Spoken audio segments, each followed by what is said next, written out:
It feels good. Hello, babies. Miss Daddy. Daddy missed you. You see, I have had a very, very long and stressful couple of weeks. I finalized the move to be in my new location, Permanente, which caused me to miss out on last week's AEW. So I did not post last week. It's probably been, a week or two? Maybe, possibly. It's been a minute. Losing my shit here. I'm sorry, but that's not the point. What is, we're back. I got Kenny Omega on the shirt, cleaner from Wrestle Kingdom, baby. And it's time to talk about AEW. But what would be a Dynamite D video without Dynamite D doing an intro? So, without further ado, hello, babies. Dad's back, which means there's only one thing to do. Because I am your Duke of Danger. I am the Deacon of Destruction. I'm talking about the bringer of doom, gloom, and everything that goes boom in this goddamn world. I'm your shooter reviewer, Dynamite D, baby. And we here to talk about the 74th edition of AEW, baby. Woo! Oh my God, it feels so good. I'm in the new place. Gotta get the setup together, you know. When you're finally permanently stationed somewhere, it takes a lot. Now, tonight's gonna be an exciting night because we have the Elite, including Dustin Rhodes versus a Spanish God. And the proud. I'm talking about the Inner Circle and the Elite going off at it. And you know, it's been a minute since we got to it. I honestly knew what to expect, and they delivered plenty. I mean, for some, they'll just be like, oh, it's a freaking spot fest, you know. It's just all flippy shit. Shut the fuck up, I like flippy shit. Especially with my high-octane tag team. And if there's anything that AEW does better, they do phenomenal openings. I mean, you started out with pure excitement. And it's funny because we had a nice moment where even Dustin had to get a little hype, babies. Now, towards the end, it started to speed up a little bit. You get a bit more flippy. And then the error of the Inner Circle's ways pops in. The young Spanish guy, Sam McVall, just felt himself a little bit too much. Decided he gonna bring the camera into the mix. And that caused him that major L. I'm talking about you getting 2 super kicks. The super kick party brought up on your ass, smited, as well as a Shattered Dreams, only to go into a drop kick, double power driver, DDT, pseudo senton. I mean, it was a nice ending, and it made logical sense. It was a fucking phenomenal opener. They got it out with a good bang. I'm gonna go ahead and get that sucker a B+. That's what I'm talking about, babies. That's how you get me back into this thing. You give me some exciting ass opening action. And that's the thing about AEW. AEW does a great job of giving you a amazing opener. I haven't really had too many openers by AEW that have not been good, and it's progressively gotten better over the years. Solid. I enjoyed it, and I'm going into the next match. A nice singles competition where we're going to have Trent Beretta versus the Mexican Rey Fenix. And honestly, it felt good. It felt real good. Mm-hmm. Now let's keep it G, people. That is something I got to address right now. Because we got Trent Beretta and Rey Fenix, the Mexican, going at one point, and that's a match that I look forward to on paper and probably appreciate much better in pay-per-view. But unfortunately, it was a bit lackluster to me. And it's not to say that both men weren't talented in the ring. They were pretty good. But I didn't feel it, but it's probably because there was nothing really on the table. I mean, right now, it's a matter of establishing singles records. I don't know what's up with Chuck Taylor. I think he might be out due to some form of injury, which is why him and Cassidy are right here on Trent's side, which no problem with. I'm cool with that. And then, honestly, Rey Fenix is a heel. Rey Fenix being the Mexican King, and I feel like he's getting to show that more here by not taking shit. It shows why, you know, these guys who are tag team specialists can very much thrive in a singles arena, but I need something for them to go for. Like I said, the match was okay. That's the problem, is it's okay with Rey Fenix. Triple Beretta I like. I enjoy Best Friends, but this didn't live up to what I was expecting. I was expecting this to maybe be match of the night. But it doesn't even really match up to the opener, which is hard to do when you're matching up following. Excuse me. Oh, that's good. Following, the Bucks and LAX. But I just gotta say it did its job. Honestly, I just give this one a B minus. It's above being average, but far better than just simply that. So it's all good in my opinion. It's whatever because hey, we went there, we had it. It's fine. I just wanted a bit more, but Phoenix pulls out the win, which is cool. He's solid. Later on, we got his brother going up against Doc. Motherfucking Christopher Daniels, CD, maybe the fallen angel. CD makes his triumphant return after Bob being a month away from the previous attack. And, it's amazing. It's something I'm looking forward to. So, we got to go ahead and get ready for the next one. I'll be back in a moment. Now then, babies. Let's go ahead and get to this boy. Carla Rosa comes into the ring to make an address, to discuss the goings-on in the world of AEW, and particularly his career. As he points out that things aren't going well. Obviously, he came back last week to return to a nice little win. Cool. But only to be taken out by the Bunny, the Blade, and the Butcher. Where, when he reached up, none of his hands were going on because the Elite, they're preoccupied. We have Dustin and the Bucks dealing with Santana, Ortiz, and Guevara. Brandy is busy setting her monster out on the AEW Women's Division. And MJF turned it back on Cody and kicked him square in the ball. The full yeah, baby.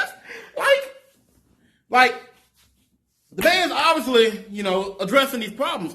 Obviously continuing storylines. But now, he's like, fuck it. Let's address the real rabbit in the room. Let's address MJF. This individual who nobody wanted. Until I did, because he wasn't big enough. Because he's hood rich, walking around with a fake Burberry scarf. Oh, he went on the man's scarf. Ooh. And he's basically like, MJF, you say you will never fight me? Okay. What's it gonna take? You want my nice ass truck, beautiful, the one that you enjoy riding? Take the truck. You want my very expensive, custom made Rolex, most expensive thing on my body and this nice pristine suit? Give it to me by Tony Khan himself. Take it. Hell, I will make it sweeter than you. You don't want to wrestle me? How about this briefcase with 50K on the line? No bags, babies. He gave you the case. Not 50K exactly. It's more like 49K 900 because he gave a bill to a youngin in the ring. How nice is Cody? The fact is, Cody said, you know what, MJF? You say you ain't gonna fight me? Let's see what it takes. I'll make this pie sweet as honey. Let's see how much you can resist with your fake Burberry scarves. Maybe 50K is enough to get you new one. Ooh, babies. Ooh, I felt it in my soul when Cody was getting on her ass. And I appreciated every second of it. And that was a nice little going because Cody is like, you know what? I got a scar that's teaching me about what's going on, and it's fine. It's cool. It's my failures, and I'm going to come back from it. But first, I'm going to take out MJF's bitch ass. Then following that, we had Joey Janela, making a nice little promo addressing Moxley to where he's like, Mox, if you really want to take me out this time, you're actually going to have to kill me. To which Mox just comes out, looks at him. It's just like kids. I'm just like, God damn, you cool as fuck, Mox. But now we're going to go ahead and be returning to the show afterwards because as of recent, I have been very into what they're doing with the Dark Order. They're taking the Dark Order from being this duo with Creepers into a new cult movement, and I am loving it. Loving it because, honestly, I believe in order. where we are all welcomed. Join us. Join the Dark Order.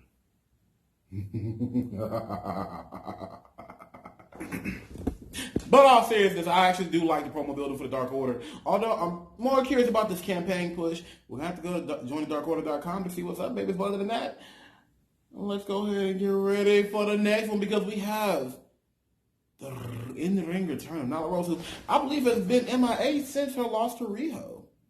And quite frankly, I have missed the Native Beast a shit ton. Because now we have it's funny.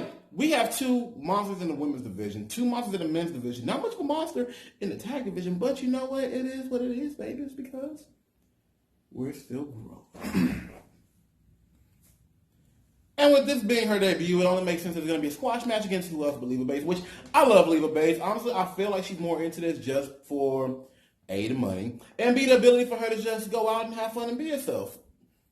Which is why I think it's not a problem. But the fact is, I'm sorry, baby, but you got murdered. You and Peter Avalon. Like, I have mixed feelings when it comes to the librarians. Like, there are times where they're enjoyable and times where they're not, but all in all, you just can't help but laugh from time to time. Point is, Nala making a return after beast bombing Shadea, she's something. The Portuguese wrestler from France, who I enjoy. I just can't fucking remember her name, but I believe at a fan event, she powerbombed her through a table. And so this is Nala's big return, and it was a squash match, 5 minutes, whatever. Her ending the match with a dual choke slam on both the librarians, and then a beast bomb onto Leva, only to be after the win. I believe she delivers another beast bomb on Leva, possibly, but then what we have is freaking Shia Donna Donna Donna beat the Miss Portuguese / France coming in and going at it with Nala, which has me excited for that feud. I'm looking to see where it goes, but I kind of want it to be separate. Maybe carry this over into a pay-per-view. This is something that I want big because I definitely feel like they should basically build both women up. This should be a match that Nala should go over with. I believe she's number 4 ranked in the women's division. But definitely making a match where Shadana is actually getting active, going at the Native Beast, and where she has to actually work to get this win. That's how I would do it and how I would want it, but that's a lot of future planning. But either way, it was a nice return for my girl. And so now we got to go on to the next one, As we are graced with the presence of La Champion.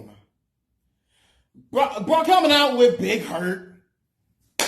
Basically, not only to talk shit about Champaign, Illinois, completely disregarding, the fact that a great man named Tony Khan, who had given the world a new alternative to wrestling on a major cable front from WWE, whatever.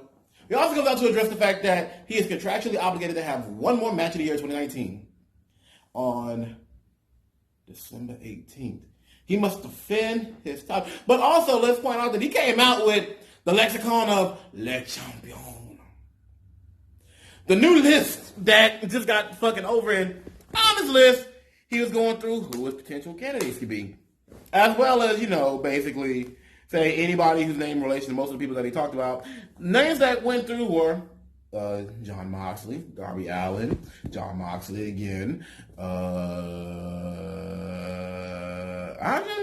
just wanted to point it out. See, I feel like this could be a little bit of a foreshadowing who it will be that will actually take the strap from Jericho, which John Moxley honestly will be the best choice following Chris Jericho to take the belt. If not for one person, because as they're going through with these lists of names, out comes Jurassic Express. Now, personally, I already knew that it wasn't going to be Luchasaurus because, honestly, I need him versus the Big Hurt. That needs to be a monster of a match, which would be dope. But there's Jungle Boy. Which the thing that I'm appreciating about Chris Jericho's run right now, particularly who he's been defending his titles against in matches, are guys who look to be the future of AEW. Now Jericho, I don't see him having too many more years in the business. I don't see him having too many more main event level matches. Obviously, this very well, and I believe will be his last run as a mainline champion, which he should be dethroned by Moxley, who's being built properly. But I like seeing him go up against future guys. We saw him go up against Darby Allin. We saw him go up against Scorpio Sky. And now he's going to go up against Jack Perry. These are guys who would be in AEW long term, who will eventually be champion, in my opinion. My fucking words will be Allin, Scorpio, and Jack Perry will be champions. But we're going to have Jack Perry versus Jericho on the 18th. So who knows? We could be wrong. Maybe they'll go ahead and actually drop the strap to, is that Brett? To the baby. To Jack Perry. Either way it goes, it'll be fucking dope. And now we're going to go into the next match where we have I can't remember her name. New chick. Something Strickland or whatever.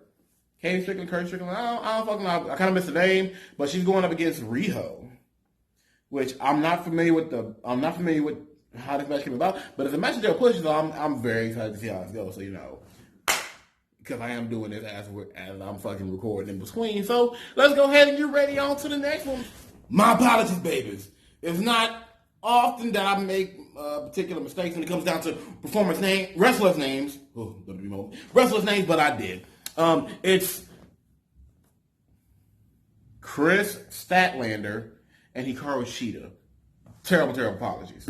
But either way it goes, they had a match that I was not expecting to be as good as it was. Like, I didn't know what to expect. I figured, and this is really coming from the fact that I haven't felt that the AEW Women's Division has had enough good talent going on. Not that they don't have good talent, but it's just, when it comes to their women's matches, it's been a bit lackluster. Them trying to get a formula that works for their talents. They're still adjusting to this whole thing. But, Kong hasn't entered the ring yet. Nyla Rose just made a re-debut. Riho has been a fucking star. Loving her. But she's also giving her a space to grow as champion, to get some feels for him. But these two women, they fucking set it off. Like, it was nice. It was nice, fast-paced action, nice counters, an endurance match, and wildly enough, Chris Statlander took out the number one contender, Hikaru Shida. Fucking wow! And it wasn't too much of a bullshit finish. And it's funny to me because I'm like, okay, so there's this Trekkie girl, and she's not bad in the fucking ring. She's actually pretty fucking good. But where's it gonna go? She gets the win, which is a fucking upset in and of itself. Wonder where the hell it's going to go. And then we have Nyla Rose and Brandy coming out, where Brandy basically establishes the fact that she likes Chris. She wants Chris. And she don't have Chris because she wants her to join the Nightmare Collective. So Brandy has her own little deal going on, which is nice. This definitely goes in the way for the women's division. I want the women to have shit going on. Brandy is the first stage in this little bit of growing interest. Now then, Chris turns down, does not accept the offer, but a fan does, which I'm curious to see where it goes. Join the collective, Kong cuts the hair, is a part of it, and now Brandy's faction is growing. Where is it going to go? I don't know. I'm excited. It's nice to have some excitement going on, but that match itself, I'm gonna give that an A+. I give that an A. It was an A. Nothing to really complain about. It was a good fucking match. Kudos. Not as match heavy as I was expecting this night to be, but I feel like it's an okay balance between promos and wrestling, and it feels good. It feels solid. So I was thankful for this. This was a nice little moment. But now we got to go into the semi-main, which I'm excited about. We're gonna have CD Christopher Daniels. Not the Fallen Angel, just regular Doc, going up against Bentego, Shadow Metal. Ooh! Now this is gonna be good. Be back in a second. And now that second's up, we coattail that match with My most invested match of the night. Not going to say what is my match of the night yet. I'll wait till the end of the night. But still, we have Pentagon Jr. Mr. Cero Mero versus the Fallen Angel, Doc, CD, Christopher Daniels. Now then, there's a lot of story to this match. About a month or so ago, or a month and a half ago, how long it's been, the Lucha Brothers, during the AEW Tag Tournament, jumped SCU. And in WSCU, they took out CD. Hurt him badly, very badly. CD has waged his own personal war against Pentagon to get back at him for what he did to him. And I don't want to say that tonight was the blow-off match, but this could be, I don't want to say this is going to be it for the feud, but it's a bit lackluster. Now, first of all, I fucking love the match because, honestly, you felt that this wasn't a pretty match. This wasn't a flying match. This was basically two motherfuckers just going at it. Now, it was not a brawl fest, but they broke it down to just heavy hitting moves. Nothing too big. We got down drop lariats. We got corner backstabbers. We got bounce offs and super kicks, whatnot. And unfortunately, CD's downfall started with, I'm not gonna say it was, and the only real downside of this match is that CD does not look like he's in shape. I don't know if this could be for story purposes or maybe this could be just CD really winding down his career because, you know, I'm not sure how much longer Christopher Daniels has to go on. He has a remarkable career. From being one of the high spots during TNA's glorious rise to eventually climbing out and becoming RH World Champion to creating SCU, which has been one of the hottest trios teams in a long time. One of the bright spots in ROH with their 6-man tag division. Honestly, if this is really going to be it, I kind of want him to go out on a good match. Right now, SCU, they're still champs. I don't want this to be the end just yet for Christopher, but hey, if it is, good on him. But he didn't look that good. He really. That's not me saying anything because I'm not a fucking athlete, but still, you know, it's just small concerns. But still, the match ends with Pentagon and Ray Phoenix tricking CD. CD took that L, unfortunately, but you know, hey, it came with the territory, but it'll be okay. Holy shit. Don't worry, it's not a wrestling thing. TV's on while I record. Fact is, this was it. Now we're going to go into the main event. Joey Janela versus John Moxley 2, Electric Boogaloo. But this time the match is going to count on the record. Could this be in an odd night? Could this be the upset that puts Joey Janela's career back on track following last week's no-show of Dynamite? Even though I don't think he had anything particularly going for him. But then again, he's going against John Moxley, and John Moxley's on a fucking tear, but this match is going to be fucking brutal. I can't wait to get on it. So, I'll be back for the final review of the night. By the way, I was going to grade that previous match. If not for the botch, I probably would have gave it a B+, but that botch hurt it just a smidge, so I'm going to go ahead and drop it to a B-. Hart, it's tough to say that actually did it, but the match was not bad. It had a story component going into it. I like the way they're going in. I'm just that botch just fucking took me out of it, unfortunately. But this is like the only other match, this is like one of the other matches the crowd actually had some panache for. But whatever the deal is, bam. Let's go ahead and get back to you in a minute, baby. So before topping off the night with the final review, we do need to talk about a small in-between where we had the Butcher, the Blade, and the Bunny come out with a little promo package addressing their reasons for why they did what they did last week. Why did they attack my boy, Cody? Well, the reason is simple. They are tired of his face all over the place in all the interviews, over all the events. He is whoring himself out over above the company. No more. They will fix this problem. At least that's what I get from it, which Okay, cool. Definitely gives Cody something to think about in between. Well, before we get to the real feud, which is him and MJF. But before then, how did the main event fare? Oh my fucking god, it was fucking fantastic. I mean, to be honest, I love Moxley and Janela. Two sides of a very similar corner, where Moxley will be the darker, grittier side, and Joey Janela is the fun-loving fuck all I'll do what I gotta do to get there. And honestly, this was a fucking showing for Janela. More so than it is for Moxley. We all knew Moxley was gonna win, but Janela showed his ass and showed the fuck up. This is my match of the night, which I should have thought would be. I should have said fucking go out the first thought. I said this will be match of the night. It's John Moxley and Janela. They are entertaining as shit. But I was trying to give it the feelings and trick because I was expecting more from them. But this is it. So if I was gonna say it, this night's show was a bit of a U or more of a J. Where it started off pretty high, kind of went to a short, but gradually went up with intrigue and story building.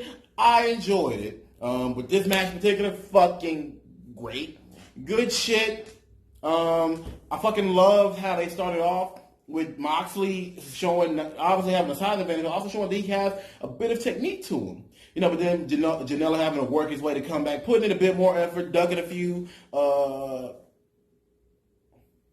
cross-arm? Not lariats. Clotheslines. Yeah, ducking a couple clotheslines to deliver a bite-ass tackle. You know, then fucking just him getting the opportunity and taking it to the fucking rampway, which I love the design of the rampway when it's matched up with the ring personal that I like. Just like more or less the same way I do with whenever that Daly's place. Daly's place, I freaking love that venue. That venue is fucking phenomenal. But we saw them both go up to the ramp, make use of it. With Janela obviously getting the fucking another moment. Although we couldn't see him fly, all we see is expression on Moxley's face as Janela comes launching from the top onto the bell table. Oh, it's fucking great. You know, and then John Moxley teasing an avalanche. I call it a Death Rider because New Japan, but I guess the avalanche paradigm shift. I told you my levels to this shit. I feel like with his mid-level, it's the paradigm shift, but when it's like real up top, that's when you get a Death Rider from New Japan. I thought it was cool. Either way it goes, that was fucking dope. That match was great. That match was an A. And then we close out with Jericho. Apparently returning to favor from last week, looking at coming out with music from the Rampway, stalking Moxley. So obviously we're going to get Moxley and Jericho. That's going to be the big feud at the next pay-per-view. Which I'm not sure what the first pay-per-view is going to be. I'm excited to find out what it's going to be called. That is where Jericho's losing his belt. I'm already going to call it. Jericho's losing that belt to Moxley. Because Jericho gave the belt prestige, had a few good matches, and a nice lengthy reign. But going into the new year, we need somebody that we need to really push one of the faces of the company, and John Moxley is where to go. Moxley will definitely be the one to do it, and then the question is who's gonna take the belt from Moxley, and how far can Moxley carry the AEW title?